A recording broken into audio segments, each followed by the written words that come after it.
The grand ballroom of the Waldorf Astoria gleamed under the golden chandeliers, a temple of wealth and power in the heart of New York City. Politicians, CEOs, celebrities, and socialites mingled, their laughter blending with the notes of a string quartet. Waiters glided through the sea of tuxedos and glittering gowns, offering champagne on silver trays. To outsiders, it looked like a flawless evening, the perfect charity gala. But beneath the polished surface, a storm was brewing, one that would shake everyone in that room. At the far corner of the ballroom, Sophia Miller stood alone, her hand gently resting on her swollen belly. 7 months pregnant, her body carried both the fragility of exhaustion and the quiet strength of a mother determined to protect her unborn child. Her dress was simple, modest, and 2 seasons old. A soft lavender gown she had altered herself to fit her changing body. Against the backdrop of dazzling couture and diamond necklaces, she looked almost invisible. Invisible. That's what her husband wanted her to be. David Miller, tall, broad-shouldered, and radiating the arrogance of a man who thought he owned the world, stood at the center of a laughing crowd. In his hand, a glass of vintage Bordeaux. At his side, clinging to his arm like an ornament, was Vanessa Cruz, the mistress, the woman everyone in the room whispered about but never confronted. She was 26, ambitious, with long black hair and a dress so tight it looked painted on. While David's wife stood off in the shadows, Vanessa basked in the spotlight, her laughter loud and grating. Sophia felt her chest tighten. She wasn't just humiliated, she was suffocating. The world she had once believed was built on love and partnership had turned into a theater of cruelty. Tonight, that cruelty would erupt in a way no one could ignore. The moment came quickly, almost too quickly. A waiter brushed past Sophia, and her hand trembled. The glass of red wine she carried slipped just slightly, splashing across the pristine white sleeve of David's Tom Ford suit. The room went silent. David froze, then slowly turned his head toward her. His face darkened, lips tightening into a sneer. "You stupid woman," he hissed, his voice sharp enough to cut the air. Gasps rippled through the nearby guests, but no one dared intervene. Sophia's heart raced. I'm sorry," she whispered, clutching her belly protectively. Sorry wasn't enough. In a flash of rage, David grabbed her by the wrist and dragged her toward the center of the ballroom. The quartet stopped playing. Glasses clinked nervously as people stepped aside, unsure whether to stop him or stay silent. Power and money had a way of silencing even the most righteous voices. Then it happened. David shoved Sophia to her knees, ripped the decorative whip from the gala's auction display, a leather piece meant as a collector's item, and raised it high above his head. The first lash cracked against her back. The sound echoed through the ballroom like a gunshot. Sophia cried out, her body arching in pain as she shielded her stomach with trembling arms. The second lash came harder, and then another. Each strike was a public declaration, a savage reminder of his control. Countless eyes stared, some horrified, some frozen, some pretending to look away, but the strikes continued. 10 lashes, 20, 50. The number climbed, and Sophia's body shook under the relentless blows. Her vision blurred with tears. Every muscle screamed in agony, but her mind clung desperately to one thought. The baby. Protect the baby. At around 100 lashes, whispers grew among the guests. Is he insane? She's pregnant. Someone stop him. Yet no one moved.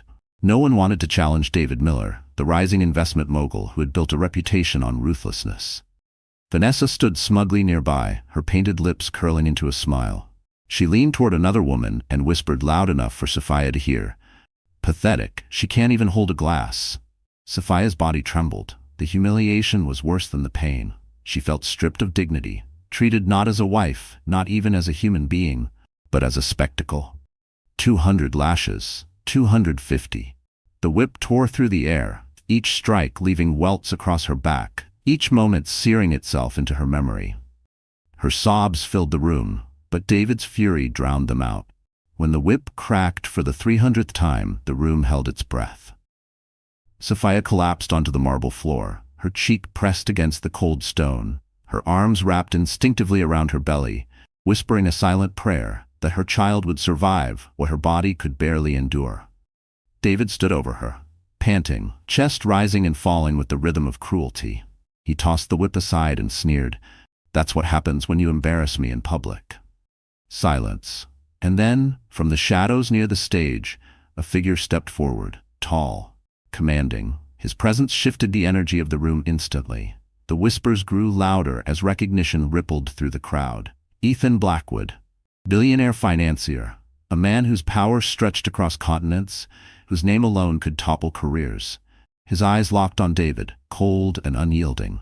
Then, slowly, they softened as he turned to Sophia, broken, trembling, yet still clutching her belly with the instinctive strength of a mother. The room held its breath. "Enough," Ethan's voice thundered, low and dangerous.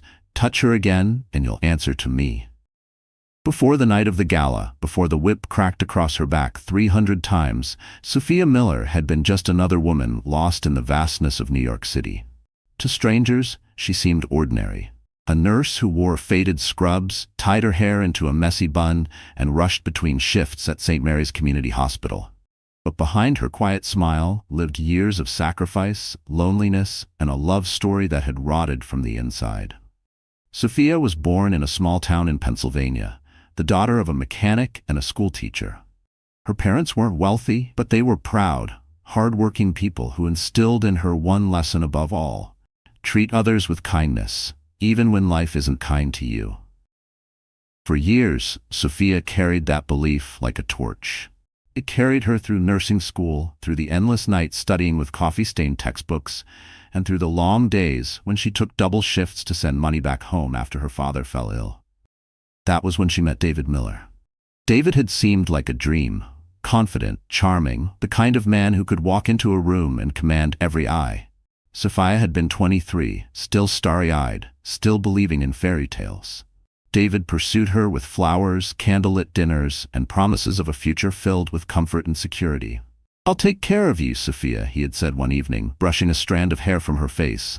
"You'll never have to struggle again." She believed him. Their wedding had been small, just family and a few friends. Sophia wore a simple lace dress her mother sewed, and when David slipped the ring onto her finger, she truly thought she was stepping into forever. For a while, it seemed she had. David landed a lucrative job in finance, their apartment grew larger, their dinners more expensive. He bought her gifts, handbags, jewelry, vacations to Miami. At first, she felt like a princess, but slowly, the shine wore off. David began criticizing her clothes. "Why do you always dress so plain? You make me look bad when we go out." He mocked her work. "A nurse? You wipe noses for a living while I build empires. Pathetic." At first, Sophia laughed it off, thinking he was just stressed. But the comments sharpened into knives. Soon he controlled what she wore, who she talked to, even when she could call her own mother. The pregnancy changed everything. And yet, nothing at all. When Sophia learned she was expecting, she was 7 weeks along. She had sat in the tiny bathroom of their apartment, staring at the 2 pink lines trembling in her hand. Her heart raced with joy, fear, and hope all tangled together. She pictured a nursery, little socks, bedtime stories. She imagined David's eyes softening when she told him the news. Instead, his first reaction had been silence, then a smirk. "A baby? Great. Just what I need. Another mouth to feed." Sophia's stomach dropped, but she pushed the hurt aside. She told herself he was just shocked. She convinced herself he would come around. And sometimes he did, touching her belly absent-mindedly, asking if she needed anything. But those moments were rare. More often, he used her pregnancy as ammunition. "You're fat, you're slow, you're useless. What good is a wife who can't even walk up the stairs without panting?" Still, Sophia endured. Because she had been raised to believe in marriage, to believe in loyalty. Because she wanted her child to have a father. Because somewhere deep down, she still remembered the man who once bought her daisies and whispered about forever. But by 7 months, the hope had dried up. David came home late, reeking of perfume that wasn't hers. He texted constantly, smiling at his phone while Sophia sat on the couch, rubbing her swollen ankles. She didn't need to ask who it was. Vanessa Cruz, the young, glamorous woman from his office, the one who had started showing up at parties on his arm, under the excuse of networking. Sophia knew. She saw the way Vanessa looked at him like he was the prize she had won. She saw the way David puffed up his chest when she was near. It was betrayal painted in neon, impossible to ignore. And yet, Sophia stayed. Why? because she had no money of her own. David had cut her off from the bank accounts, insisting that a wife doesn't need access to finances. Her nursing shifts barely covered groceries. She was too pregnant to leave, too dependent to fight back. She prayed each night that David would soften, that the baby's arrival might change him. But deep down, she knew. She knew the man she had married no longer existed. All that remained was a cruel stranger wearing her husband's face. The night of the gala had been her breaking point. Sophia hadn't even wanted to attend. She begged David to let her stay home, her body aching, her ankles swollen. But he sneered, "You'll come, you'll smile, you'll make me look good." He shoved a dress at her and told her to put it on. And so, like a dutiful wife, she went. She walked into that glittering ballroom, knowing she didn't belong. The diamonds, the couture, the cold stares of women who whispered behind jeweled hands. It was another world. She clutched her glass of wine only to blend in, even though she barely sipped it. She kept her head down, tried not to notice Vanessa's mocking gaze, or the way David paraded her like a trophy. And then the accident happened. The spilled wine. The fury. The whip. As Sophia lay broken on the marble floor, she realized something with a sharp clarity. This wasn't love. It had never been love. She was nothing more than a possession, and possessions could be destroyed. But destiny had other plans. Because just as the whip fell silent and her body shook with pain, a man she barely knew, a man powerful enough to silence an entire city, stepped forward. Ethan Blackwood, his gaze locked on hers, not pitying, not dismissive, steady, strong, the kind of gaze that said, "You are not invisible.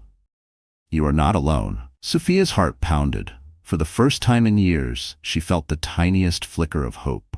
What she didn't know was that Ethan wasn't just another guest. He had been waiting for this moment, waiting to reveal a truth that would change her life forever. The gala was supposed to be a night of charity, a celebration of generosity and goodwill. But for Sophia Miller, it was a gilded cage, every glittering surface reflecting back her own misery. The Waldorf Astoria's grand ballroom stretched wider than a football field, its ceiling painted with frescoes of angels and gods, glowing in the golden light of crystal chandeliers. Each chandelier sparkled like a frozen constellation, dripping diamonds of glass that scattered light across the polished marble floor. At every table sat the city's elite. Bankers, real estate tycoons, Hollywood stars, and politicians with practiced smiles. They sipped champagne worth more than a nurse's monthly paycheck and tossed their heads back in laughter that never reached their eyes. The room was perfumed with wealth. Designer gowns shimmered in every shade of the rainbow. Emerald satin, ruby sequins, sapphire chiffon. Men strutted in tailored tuxedos, cufflinks flashing as they gestured dramatically in conversations about mergers and acquisitions. Photographers lined the entrance, their cameras flashing as if each guest were royalty.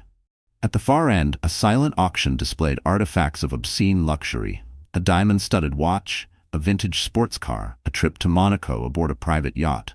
Everything screamed excess. Everything screamed status. And into this ocean of extravagance walked Sophia Miller. Her lavender gown, modest, slightly wrinkled from her attempt to iron it at home, looked painfully out of place. She had bought it 2 years earlier at a discount store, long before her belly swelled with the life inside her. Tonight, it was the only dress she owned that still fit. Her shoes were scuffed, her hair pulled back into a simple bun. She clutched her small handbag like a lifeline, her free hand resting on her 7-month pregnant stomach. She might as well have been invisible. Or worse, she might as well have been a target.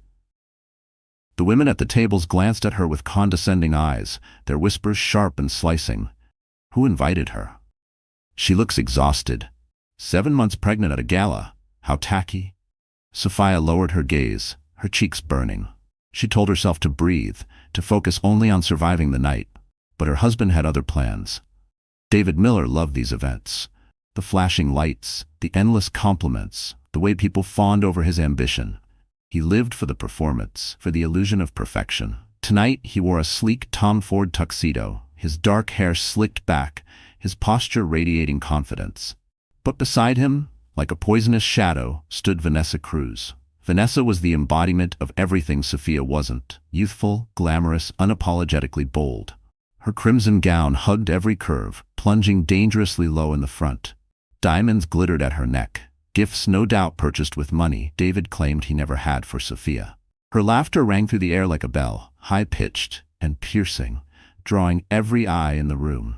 David paraded her like a prize stallion, whispering into her ear, brushing her arm, offering her drinks, all in full view of his pregnant wife. It wasn't just betrayal. It was humiliation delivered with a smirk.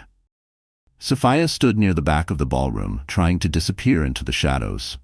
She pressed her palm against her belly, whispering silently to the life inside her, "It's okay, baby. Just a few more hours, we'll get through this." But the room itself conspired against her. Every surface reflected her fragility. The marble floors seemed too slippery for her swollen feet.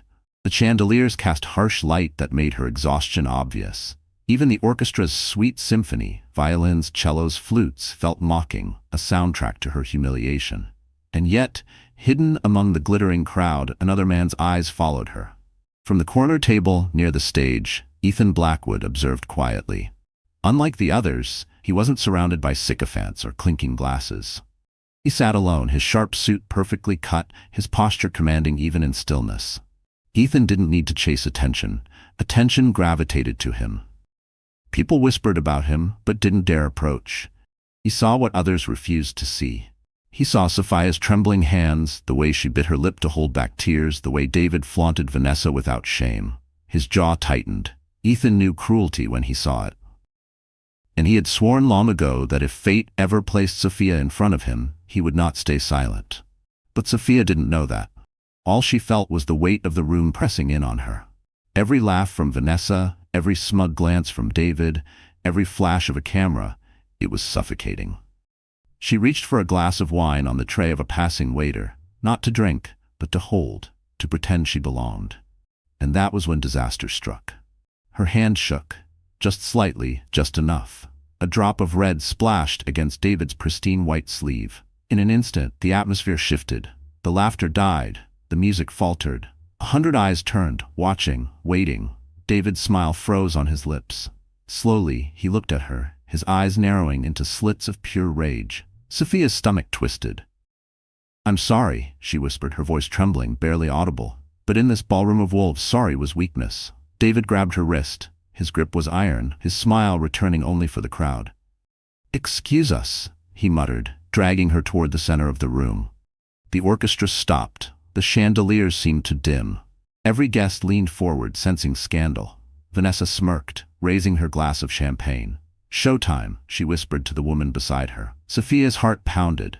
She could feel every eye piercing her skin, every camera lens capturing her humiliation. She wanted to scream, to run, but David's grip was unrelenting. In the center of the ballroom, he shoved her to her knees. Gasps echoed across the hall. Sophia's hands flew to her belly instinctively, shielding the baby. David ripped the leather whip from the silent auction display. He raised it high. The first crack echoed through the ballroom like thunder. Guests froze. No one moved. No one spoke. The silence was deafening. Sophia cried out, the pain ripping through her body like fire. Tears streamed down her face as she whispered desperately to the child inside her, "Hold on, baby. Please hold on." But David wasn't done. The whip cracked again and again. The gala had turned into a spectacle of cruelty. The chandeliers still glittered, the orchestra's instruments still gleamed, the champagne still fizzed in crystal flutes, but the room was no longer a temple of wealth. It was an arena. And at the edge of that arena, Ethan Blackwood rose to his feet, his eyes burning. What no one knew was that this gala, meant to celebrate power, was about to witness its greatest downfall. To understand the brutality of that night, one has to understand the man who wielded the whip. David Miller was not always a monster in Sophia's eyes. Once, he had been the man who made her laugh, who promised to protect her, who swore he would give her the world.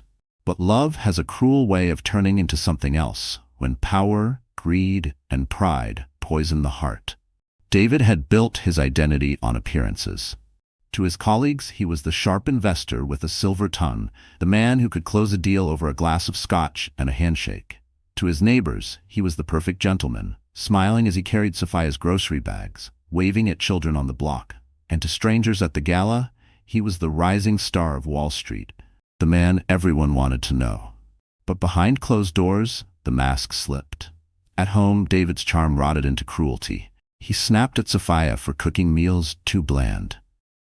He berated her for gaining weight during pregnancy, as if her swollen belly was an insult rather than a miracle. He controlled the bank accounts, the passwords, even the thermostat. To him, power wasn't enough unless it came with domination. And then there was Vanessa Cruz. Vanessa was everything David craved: young, flashy, hungry for attention. At 26, she was barely starting her career as a marketing associate in his firm, but she played her cards with ruthless precision. She laughed at his jokes even when they weren't funny. She leaned in close when speaking to him, brushing his arm, letting her perfume linger. She knew exactly what she was doing, and David, already restless in his marriage, was easy prey. It began with late-night work meetings, then business trips Sophia wasn't invited to, then whispers, rumors, photos of David arriving at events with a mysterious woman in red. When Sophia confronted him, he sneered, "You're paranoid. You're just hormonal." But Sophia wasn't paranoid. Vanessa had slid seamlessly into David's world, not as a secret but as an accessory. And unlike Sophia, Vanessa demanded nothing of him. No stability, no loyalty, no love. She wanted luxury, and David was eager to supply it. On the night of the gala, the two of them played their roles perfectly. David strutted like a king. Vanessa clung to him like a jewel. Every laugh, every whisper, every stolen glance was a dagger aimed at Sophia's heart. When Sophia spilled the wine, David saw more than an accident. He saw an opportunity. His entire life had been built on control. Now, in front of New York's elite, his pregnant wife had embarrassed him. A splash of wine on his sleeve was enough to ignite the firestorm brewing inside him. But it wasn't about the stain, it was about dominance. He needed to remind everyone, especially Sophia, who held the power. So he grabbed the whip. The cruelty of his act wasn't spontaneous, it was deliberate. David knew exactly what he was doing. Every lash wasn't just punishment. It was theater. With each strike, he sent a message to the crowd. This is what happens when you cross me. He relished the silence of the onlookers, their fear, their unwillingness to intervene. And Vanessa? She didn't flinch. She sipped her champagne as if watching a performance. Her smile widened with each lash. To her, Sophia's pain was entertainment, proof that she had replaced the wife not only in David's bed but in his world. Yet beneath her smirk, Vanessa's mind was calculating. She wasn't loyal to David any more than he was loyal to Sophia. She was loyal to ambition, to power. The moment David's empire cracked, she would abandon him without hesitation. But for now, she basked in the glow of borrowed influence. The crowd murmured in horror, but no one stepped forward. No one dared. David thrived on that fear. He loved the way people lowered their eyes, the way even the wealthiest men hesitated. It fed his ego, but he made a fatal mistake. In his arrogance, David forgot that not everyone in that room feared him. One man, standing at the edge of the ballroom, watched with eyes of steel. Ethan Blackwood. Ethan had lived long enough in the world of power to recognize a tyrant when he saw one. He had built his empire not through cruelty, but through strategy, through patience, through a code of honor that men like David could never comprehend. And as he watched Sophia suffer, as he saw the whip slice across her trembling body, something stirred inside him. This was no longer just about a woman being humiliated. It was about justice. David delivered the final lash, tossing the whip aside, his chest heaving. He looked down at Sophia with contempt, his voice dripping venom. "That's what happens when you make me look weak." The crowd was silent, suffocated by the weight of fear. But Ethan stepped forward. His footsteps echoed on the marble, steady and deliberate. Every head turned. David smirked when he saw him. "Blackwood," he sneered, brushing off his suit. "Come to join the show?" Ethan's gaze was like ice. "I didn't come to watch a man beat his pregnant wife," he said evenly. "I came to end it." The room gasped. Vanessa's smile faltered. David's smirk froze. For the first time that evening, the power in the room shifted. Not to David, not to Vanessa, but to Ethan Blackwood. Sophia, trembling on the floor, lifted her head just enough to meet Ethan's eyes. In them, she didn't see pity. She saw recognition, strength, a promise. David laughed, a harsh, ugly sound. "End it? Do you have any idea who you're talking to?" Ethan stepped closer, towering over him. "Yes," he said coldly, "a coward." The crowd erupted in whispers. Cameras flashed. For the first time, David looked uncertain. Vanessa pulled at his arm, whispering, "Let's go." But David, blinded by pride, stood his ground. Ethan didn't flinch. His voice carried across the hall, firm and commanding. "Touch her again, Miller, and I'll destroy you in ways you can't even imagine." The ballroom was no longer a place of music and laughter. It was a battlefield. The violins lay silent. Champagne glasses sat untouched on tables. Every eye was locked on the confrontation unfolding in the center of the hall, between David Miller, the man who believed himself untouchable, and Ethan Blackwood, the billionaire who had just challenged him before an audience of hundreds. Sophia remained on the floor, her cheek pressed against the marble, her breath shallow, her arms cradling her belly as though her body alone could shield her unborn child. Pain radiated across her back, but another sensation cut through it. Disbelief. Someone had finally spoken up. After years of silence, after endless humiliation, someone had dared to defend her. David, however, was furious, his face twisted into a sneer as he straightened his tuxedo. "Coward?" he spat at Ethan. "You think you can walk into my life and insult me? This is my wife. She's mine to discipline." Gasps rippled across the crowd. Even in a room where power excused nearly everything, David's words crossed a line. Whispers surged like a current. Did he just say that? He's insane. In front of the cameras? Ethan didn't flinch. His voice cut through the murmurs, calm but lethal. "She's not property. She's not yours to break." He stepped closer, his towering presence swallowing the space between them. "She's a human being, a mother. And tonight, you've shown the world what kind of man you truly are." Cameras flashed. The press smelled blood. This was no longer just a gala. This was a scandal unfolding in real time, and every photograph would be tomorrow's headline. David realized it too. He turned, scanning the faces of investors, politicians, and board members, people he depended on for his fragile empire. Their expressions weren't admiration.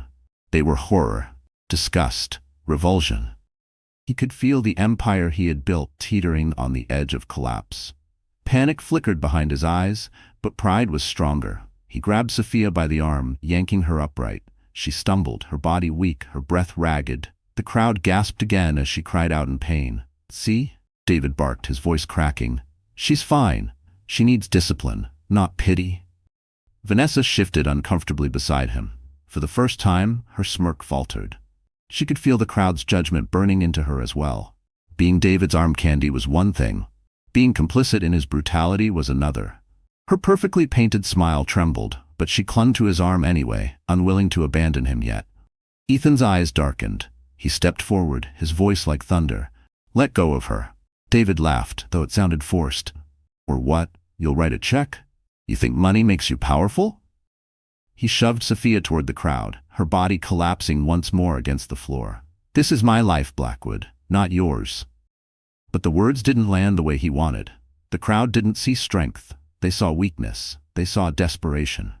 And they saw Ethan Blackwood standing tall, unshaken, commanding the room with nothing more than presence. Sophia lifted her head, her tear-streaked face illuminated by the chandeliers. For years, she had been silenced. But tonight, with cameras clicking and eyes watching, something inside her cracked open. "David," she whispered, her voice trembling but audible in the hushed room. "You're not a husband. You're a monster." The words hung in the air like lightning. The ballroom erupted. Gasps, whispers, shocked exclamations. For the first time, Sophia had spoken against him in public. For the first time, she had refused to cower. David's face turned crimson. He lunged at her, hand raised. But before he could strike, Ethan caught his wrist midair. The impact echoed like a gunshot, the billionaire's grip unyielding. "Enough," Ethan growled. His voice wasn't loud, but it carried the weight of authority, the kind that silences men, the kind that ends careers. David struggled, but Ethan's hand didn't move. The room watched, mesmerized. This was no longer about money or status. It was about strength of character. And David had none. Ethan shoved him back. David stumbled, his composure unraveling. He looked around for support, for validation, but found only cold stares.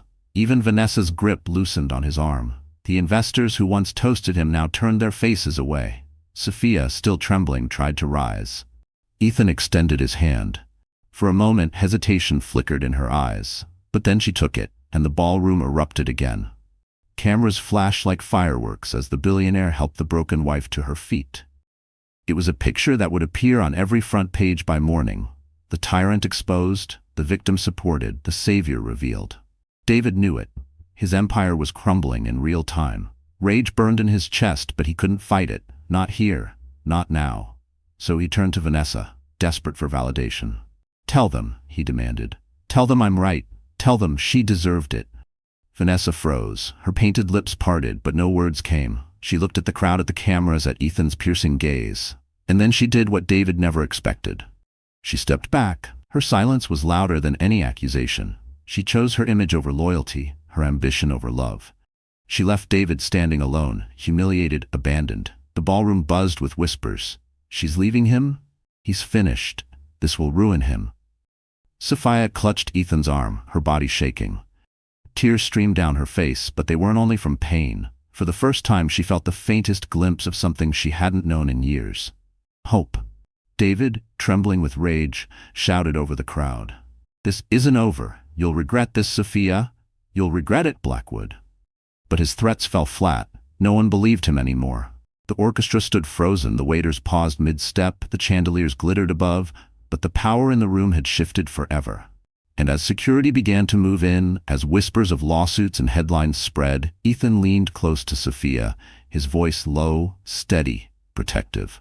"You're safe now." But Sophia knew it wasn't over.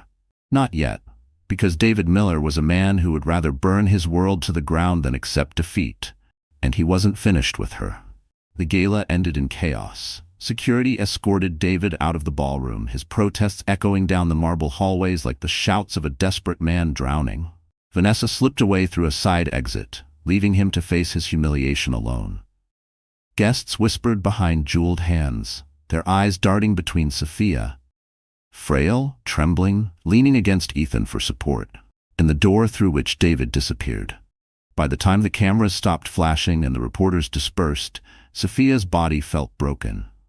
Every muscle ached, her back throbbed, and her swollen belly cramped with a dull ache that filled her with terror. She pressed her palm against her stomach again and again, silently begging her baby to stay safe. Ethan insisted on driving her home. His black limousine glided through the city streets, silent except for the hum of the engine. Sophia sat curled against the leather seat, staring out the tinted window, her reflection pale and ghostly in the glass. "Do you need a hospital?" Ethan asked, his voice calm but concerned. She shook her head. "No hospital. If word gets out," her voice cracked, "I can't let him take this baby from me." Ethan didn't push, though his jaw tightened. He knew fear when he heard it, and hers was bone deep. When the car pulled up to her apartment building, Sophia hesitated. The thought of walking into that place, a home filled with David's cologne, his shadow, his rage, made her stomach churn. But she had nowhere else to go.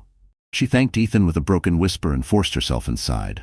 The apartment was dark and cold. Every corner carried memories of her humiliation. The sofa where David had once laughed with her was now just the place he sat texting Vanessa.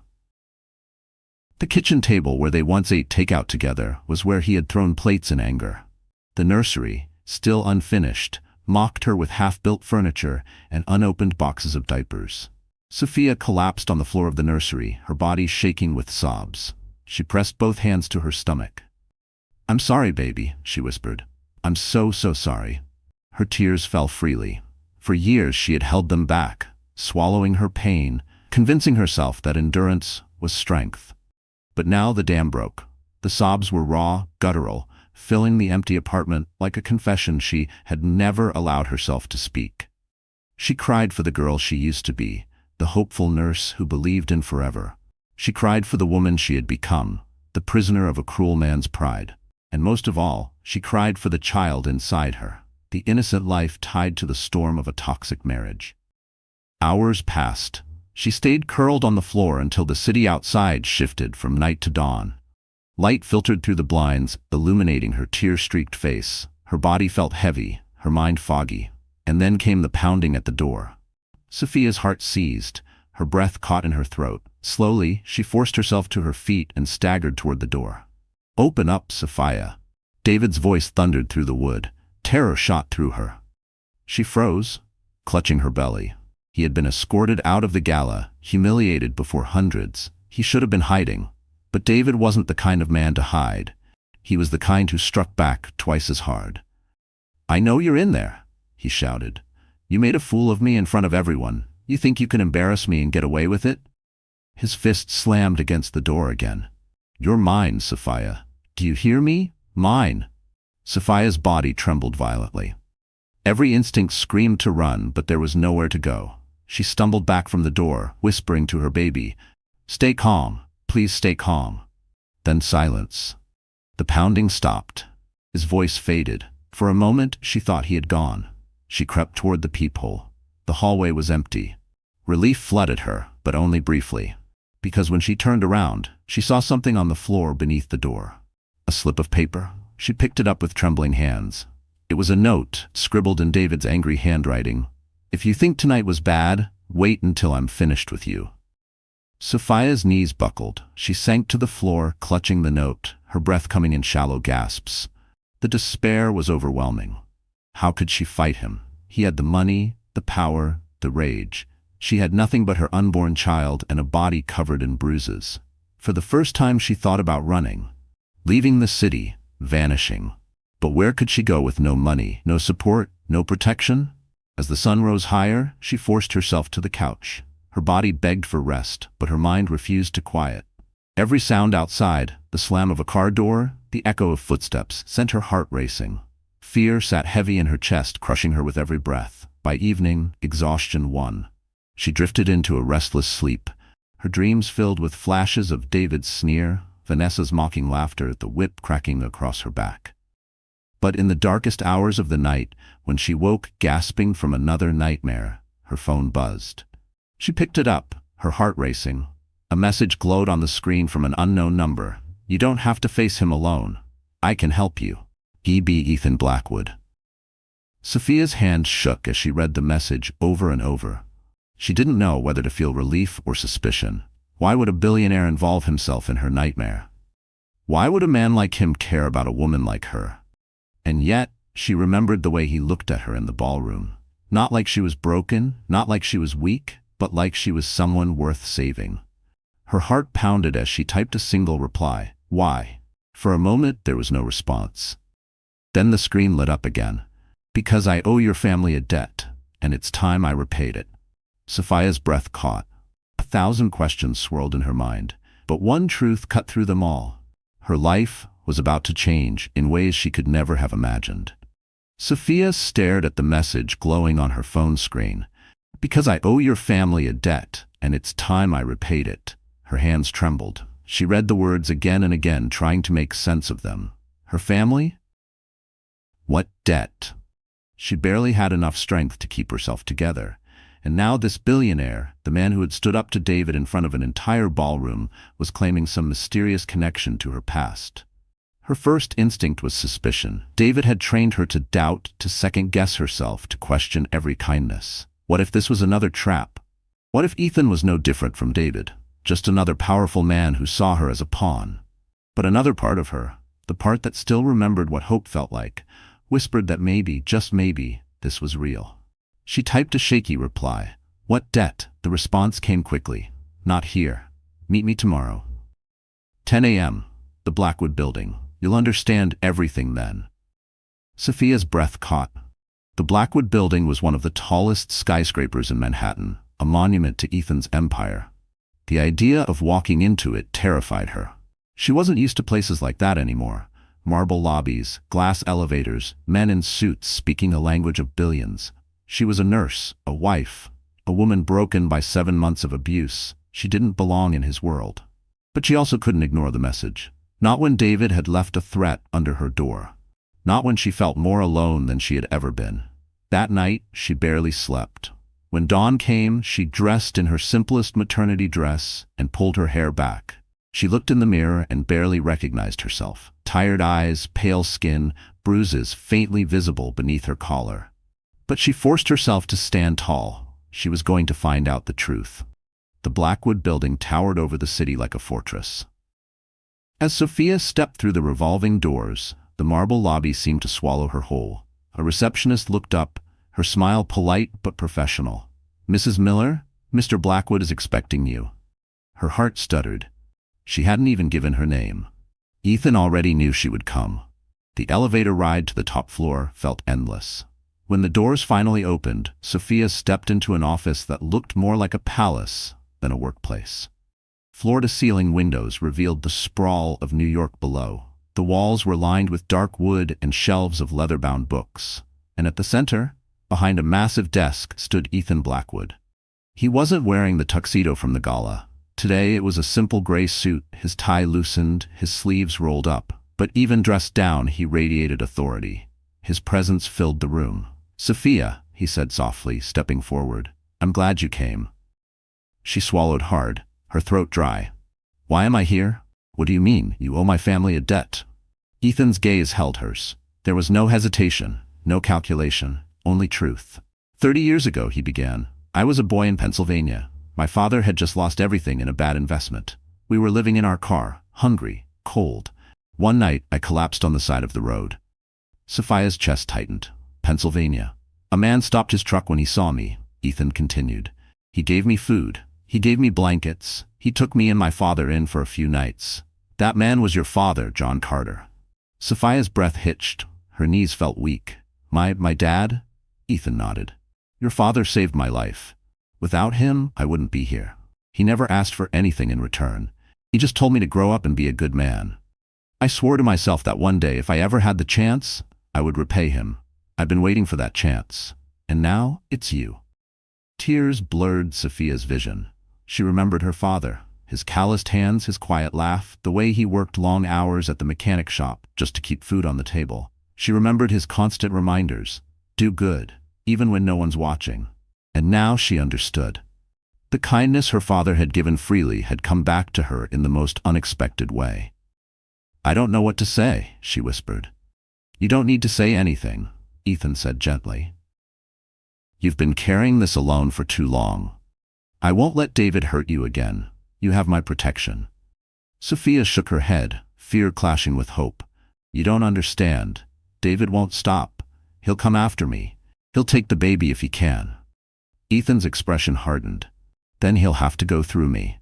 Sophia's tears spilled over. No one had ever said those words to her before. No one had ever promised to stand between her and the storm. But even as hope flickered, fear returned. If you help me, David will come for you too. He doesn't care who he destroys. Ethan stepped closer. Sophia, I've faced men far worse than David Miller. I'm not afraid of him. For the first time, Sophia allowed herself to breathe, to believe.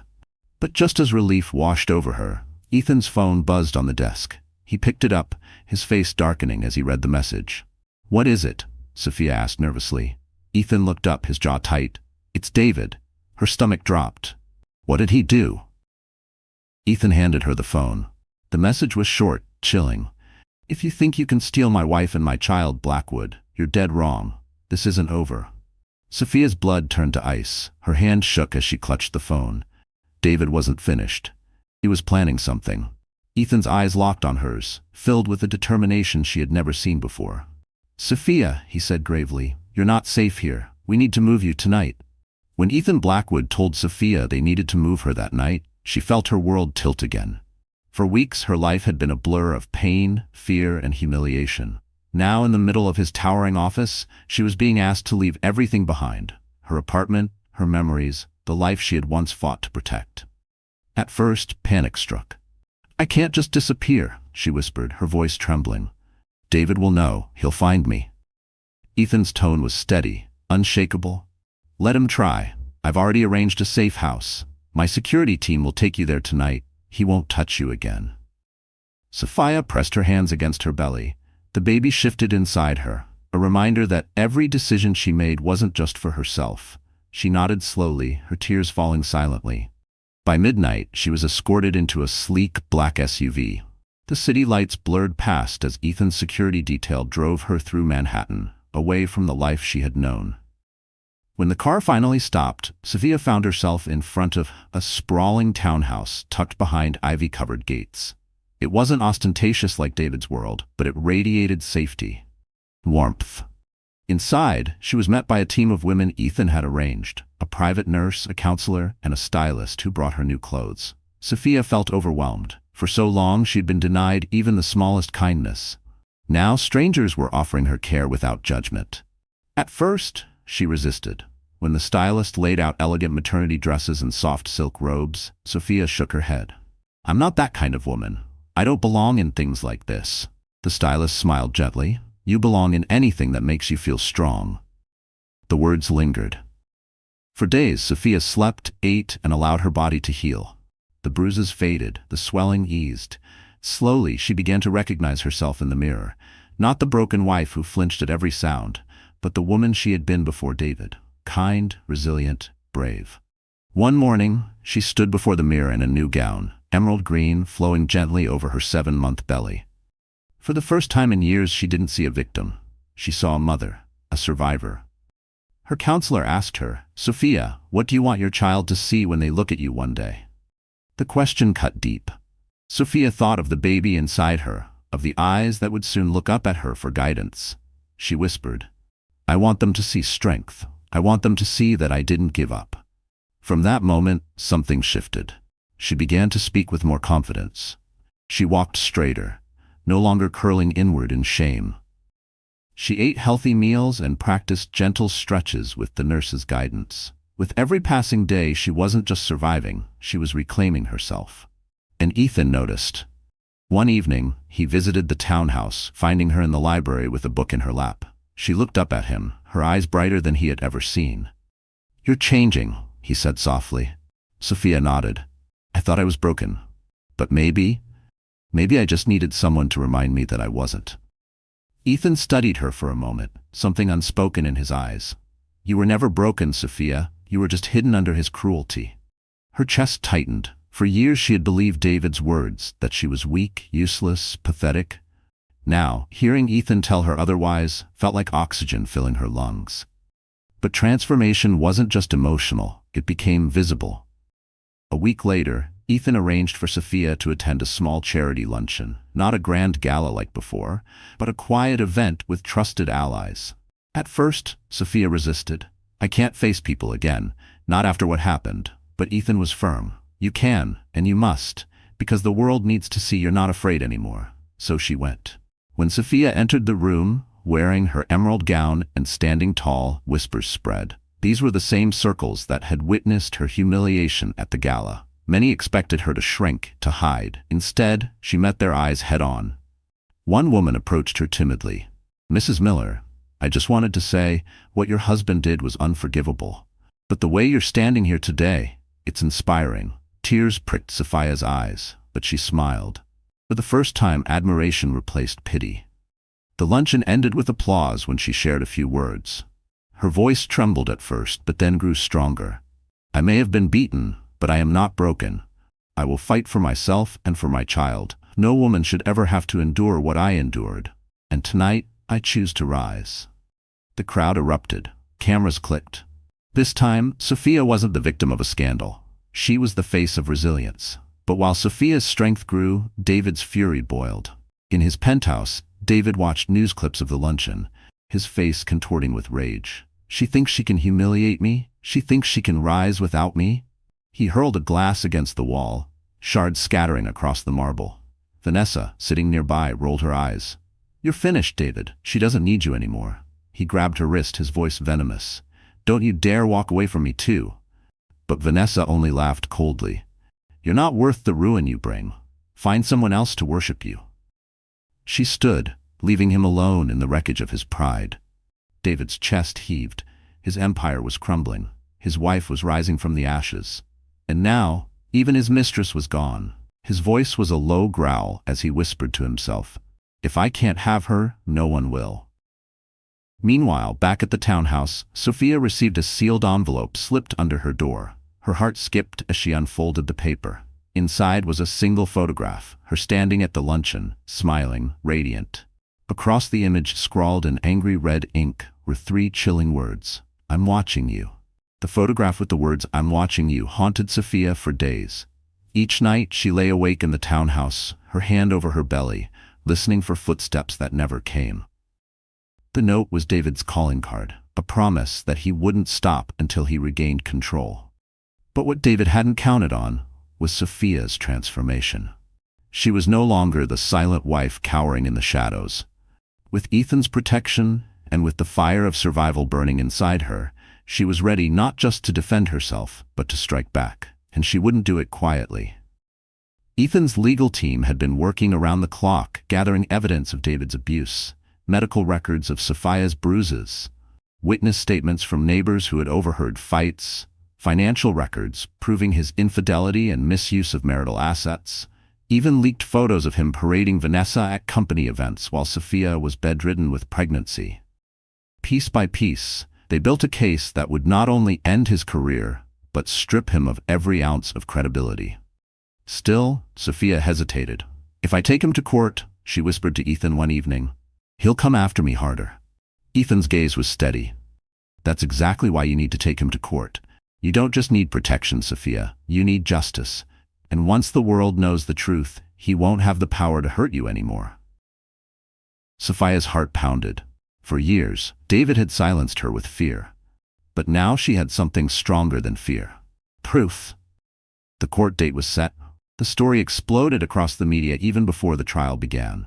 Headlines screamed, "Investment mogul accused of brutal abuse. Pregnant wife breaks silence. Billionaire Blackwood to testify." David raged in his penthouse, throwing furniture, threatening anyone who dared to question him. But no matter how he spun it, the tide had turned. Investors pulled out of his company. Board members resigned. Vanessa vanished, aligning herself with another wealthy executive, leaving David abandoned and furious. The day of the trial arrived. The courthouse steps overflowed with reporters, their cameras flashing as Sophia arrived, dressed in a simple navy dress that highlighted her strength rather than her pain.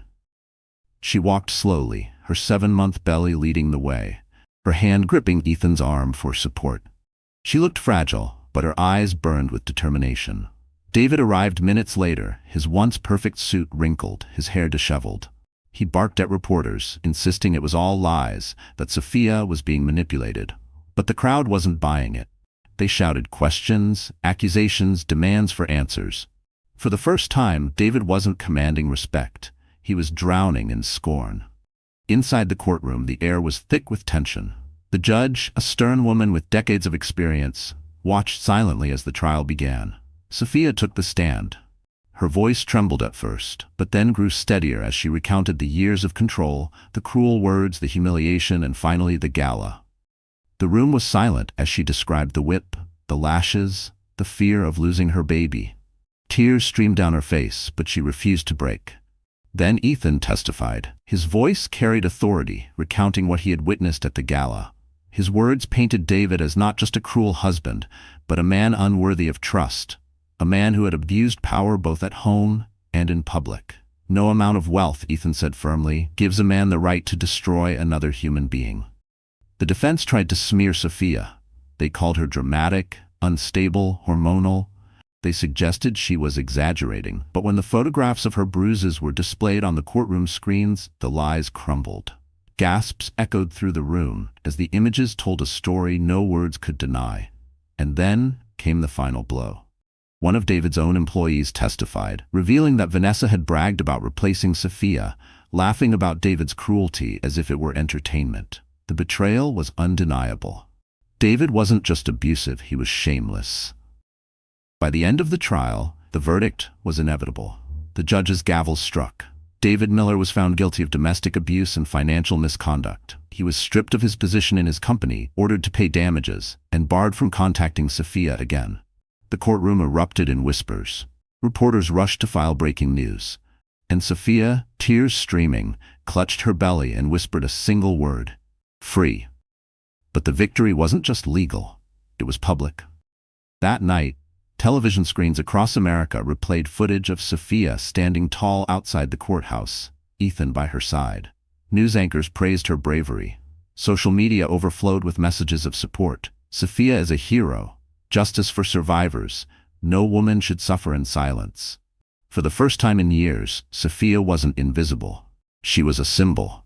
David, meanwhile, sat in a holding cell, his empire reduced to ashes. His phone buzzed with messages he could no longer answer. His investors abandoned him. His mistress had betrayed him. His wife had destroyed him in court.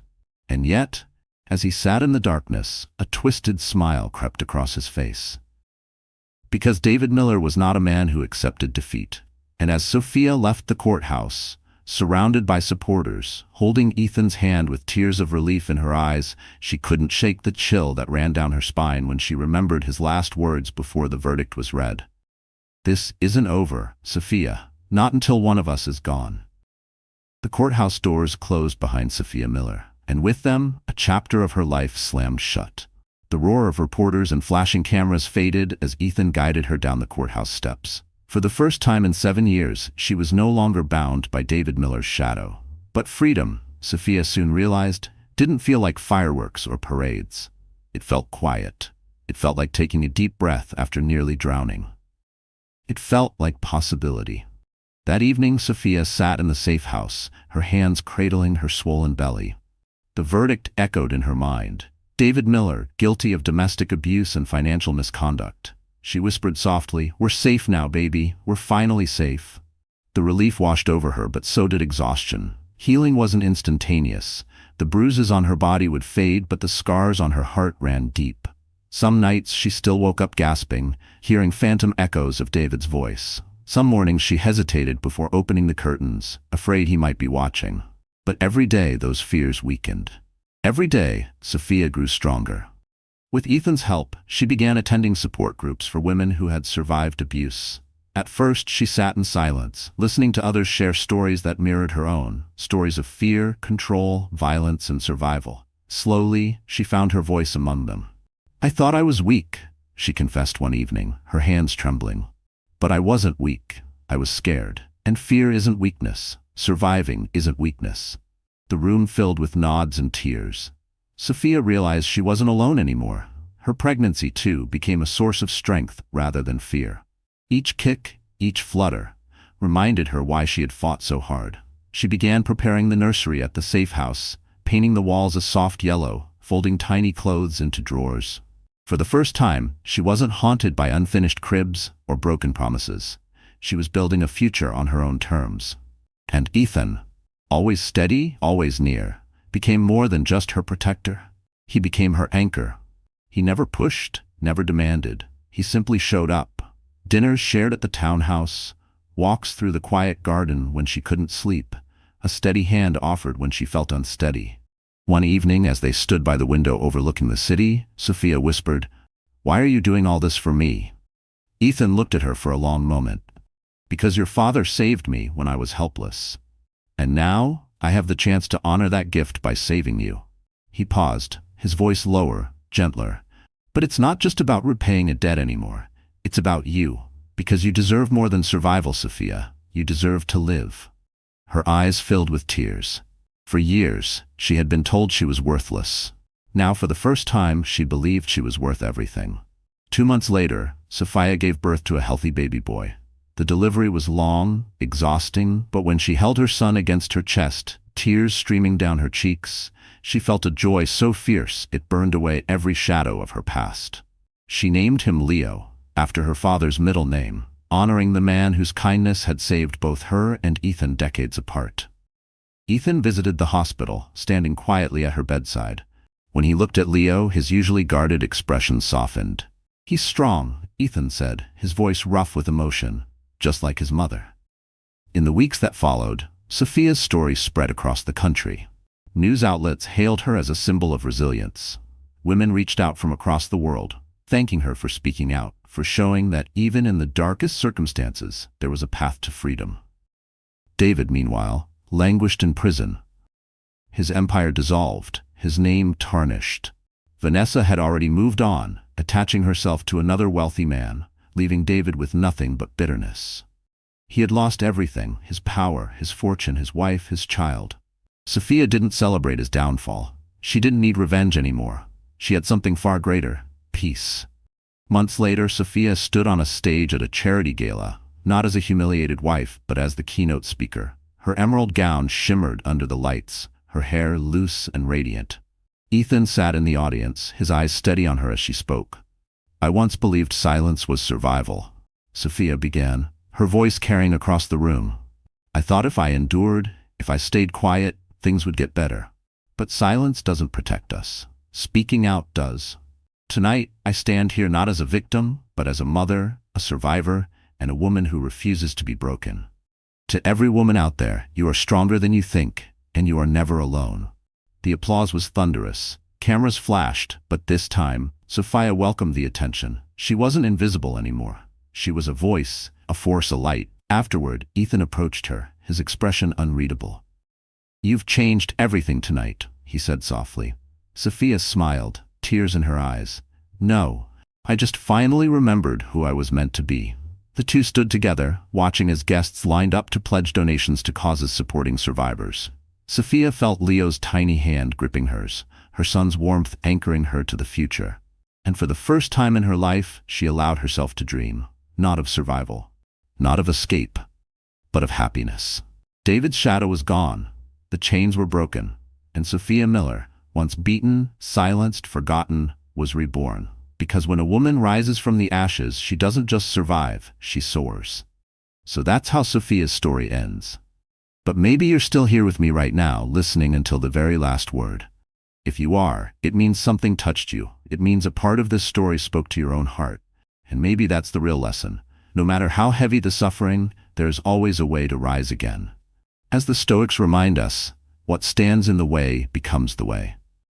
Pain can break us, but it can also shape us into someone stronger. If this story moved you, my dear friends, don't just keep it inside.